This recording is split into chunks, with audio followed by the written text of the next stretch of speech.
the gap between compassion and activation is still very large, and that's the gap that we need to close. And how many years or how much more strength in numbers essentially do you need to make that gap smaller?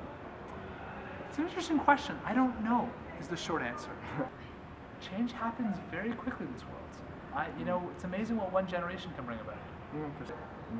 So do you think that now that you've spread it across and the teachers have heard it and you've seen people come up to you and you've heard them say that they admire what you've done and they are ready to implement it in their schools, do you see that there could be change now in Saskatchewan primarily? Oh, I think there is change. I think the very fact that you have a teacher who supported you in social media to do this project, and the fact that you have the confidence to cut it and to produce a video that was shown in front of all these educators. I think that there's change going on, and I shared slides of countless schools across Saskatchewan that are already involved. I don't think, we live in a time where so much of media focuses on the negative, that the conversation we're happening today, like this, I imagine will probably end up online. Probably won't end up leading the news. No, most likely not. Most likely not. What will likely lead the news today is probably, I'm going to guess that there was probably more killing in Syria, tragically. I'm going to guess that maybe there's maybe the Middle East conflict and Iran trying to get the nuclear bomb, and probably something about Afghanistan given the riots that are taking place. Like that's going to make the news.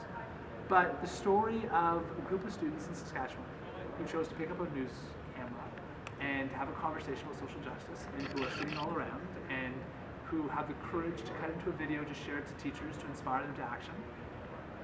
That is more the norm than violence or suffering or car crashes or natural disasters that lead the news. But this, we don't see nearly enough. It's been below the surface. So I'm still shamelessly idealistic because I know that here, this conversation's happening, just like the same conversation, maybe a different way, but that same conversation of social justice is happening in classrooms all across Canada and all around the world.